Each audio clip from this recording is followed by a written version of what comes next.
اگر عورت نیک بنے تو دنیا کی سب سے قیمتی متاع ہے۔ دنیا کی سب سے قیمتی متاع نیک عورت، نیک بیوی ہے۔ اور اگر عورت بگڑ جائے خدا نخواستہ تو 70 مردوں سے زیادہ بے حیائی پھیلانے کا سبب بن سکتی ہے۔ تو چند ایک واقعہ سنیے۔ بنی اسرائیل کے اندر ایک آدمی تھا، نیک تھا، اس کی بیوی نوجوان تھی، خوبصورت تھی۔ اس کو اپنی بیوی کی حرکات سے نہ کچھ خطرہ سا محسوس ہوا اور لگا کہ یہ نا مخلص نہیں ہے میرے ساتھ، خیانت کی مرتکب ہوتی ہے۔ ادھر اس کی بیوی نے کیا کیا ہوا تھا کہ کسی سے آشنائی کی ہوئی تھی اور وہ آتا تھا، ملاقات ہوتی تھی اور سلسلہ چل رہا تھا۔ شوہر پوچھتا، وہ کوئی بات کر لیتی۔ ایک دن شوہر بھی غصے میں آیا، کہنے لگا مجھے تیری حالت تو اچھی معلوم نہیں ہوتی، تم ایسا کرو متبرک پہاڑ کے اوپر چڑھ کر وہاں جا کے قسم کھاؤ کہ تم خیانت نہیں کرتی، تم خائنہ نہیں ہو۔ اس نے کہا ٹھیک ہے، میں جانے کے لیے تیار ہوں اور وہاں جا کے قسم بھی کھاؤں گی۔ یہ بنی اسرائیل کے اندر ایک رواج تھا، ان کا ایک سلسلہ تھا۔ اب طے ہو گیا کہ 1-2 دن میں چلنا ہے۔ اب جانے کے دن سے پہلے اس نے اپنے آشنا کو بلایا، کہا کہ دیکھو یہ معاملہ میرے شوہر نے کیا ہے۔ وہ پریشان ہوا، کیا کروں؟ میں کہا میں تجھے بتاتی ہوں، پریشانی کی کوئی بات نہیں۔ تم شہر سے باہر نکل کر اس پہاڑ کے راستے میں ایسی جگہ کھڑے ہو جانا جہاں سے لوگ گزرتے ہیں، ہم بھی گزریں گے، اور تم ایک گدھا اپنے ساتھ رکھ لینا اور وہ لباس پہن لینا جو لوگ گدھے کی سواری کرواتے ہیں لوگوں کو پیسے لے کے، تو اس بھیس کے اندر تم وہاں کھڑے ہو جانا، باقی میرا کام، تمہارا اتنا کام ہے۔ اب متبرک پہاڑ کے اوپر جا کے قسم کھانا یہ بہت بڑا معاملہ تھا، آسان بات تو نہیں تھی۔ وہ بھی پریشان ہوا تو اس کا آشنا تھا کہ یہ کیسے مسئلہ بنے گا۔ عورت نے کہا بالکل تم پرواہ نہ کرو، میں اس کو ڈیل کروں گی، بس تمہارا یہ کام ہے۔ اس نے اس کو سمجھا دیا، اس نے کہا ٹھیک ہے۔ اب جناب وقت مقررہ پر یہ نکلے گھر سے دونوں میاں بیوی، اور پیدل چلتے چلتے شہر کو کراس کیا۔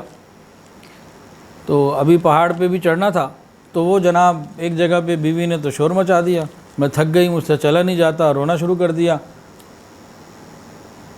کہ مجھ سے نہیں چلا جاتا، میں نہیں جا سکتی، کوئی سواری کا انتظام کرو۔ اتنے میں وہ جیسے اس کو نظر تو آ گیا تھا، اس نے دیکھ تو لیا تھا، اس کو دیکھتے ہی اس نے رونا دھونا شروع کر دیا، ڈرامے شروع کر دیے۔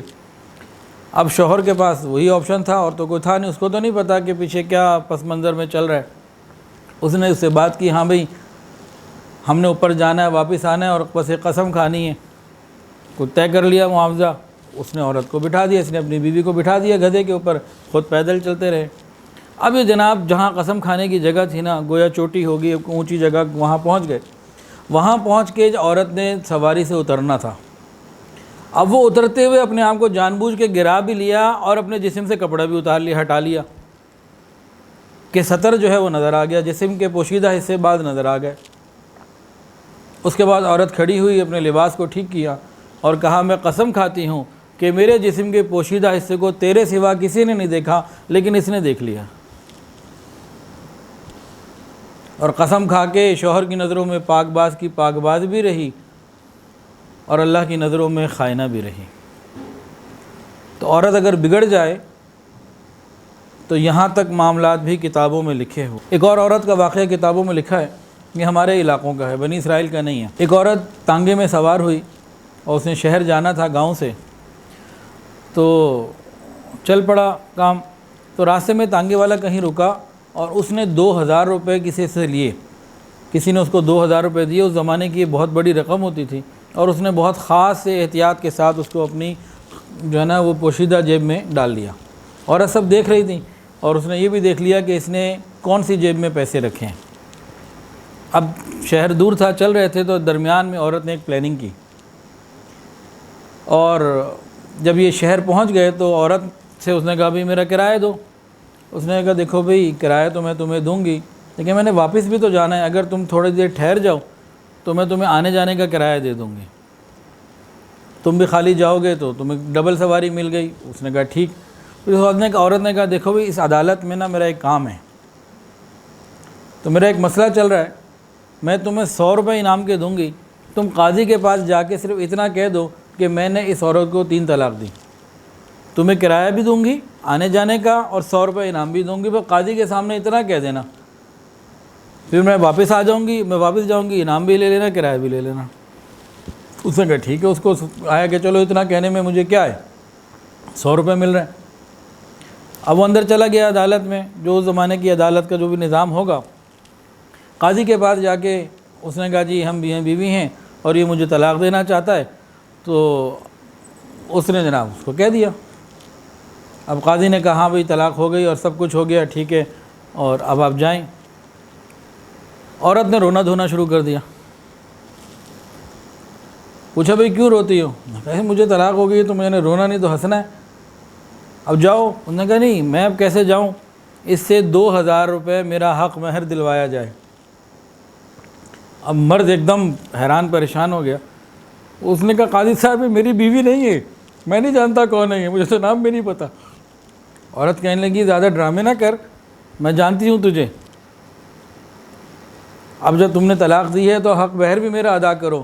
اور قاضی صاحب یہ ایسی بات کر رہا ہے، اس کی فلاں جیب میں تلاشی لیں، میں اس کی بیوی ہوں، ایک ایک بات کا مجھے معلوم ہے، 2000 روپے اس کی جیب میں پڑے ہوئے ہیں، اگر نہ ہوں تو پھر بات کریں، اس کی جیب میں آپ تلاشی لیں۔ قاضی نے بلایا بندے کو بھی، تلاشی لو اس کی۔ اب اس جیب سے 2000 روپے مل گئے۔ اب قاضی نے حکم دیا بھئی 2000 اس کو حق مہر دیا جائے۔ عورت نے وہ 2000 لیے اور چلتی بنی، اور وہ شرمندہ بھی ہوئی ہوا، رسوا بھی ہوا، اور پھر اپنے کام پہ چل پڑا۔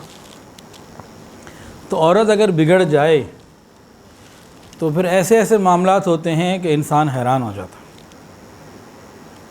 اور یہیں سنور جائے تو پھر یہ ولیوں کی سردار بھی ہوتی ہے، ولیوں کی ماں بھی ہوتی ہے، بلکہ انبیاء کی ماں بھی اللہ نے عورت کو بنایا۔ حضرت لقمان علیہ السلام نے اپنے بیٹے کو نصیحت فرمائی تھی کہ بیٹا کسی عورت کے پیچھے جانے کے بجائے کسی شیر کے پیچھے جانا بہتر ہے، کہ شیر اگر آ گیا نا تو زیادہ سے زیادہ جان چلی جائے گی، عورت اگر پیچھے پڑ گئی تو ایمان چلا جائے گا۔ ویڈیو کے نیچے سبسکرائب کے بٹن پہ کلک کریں، بیل کے آئیکن پہ کلک کیجئے تاکہ ہر نئی ویڈیو کی نوٹیفیکیشن آپ کو مل جائے۔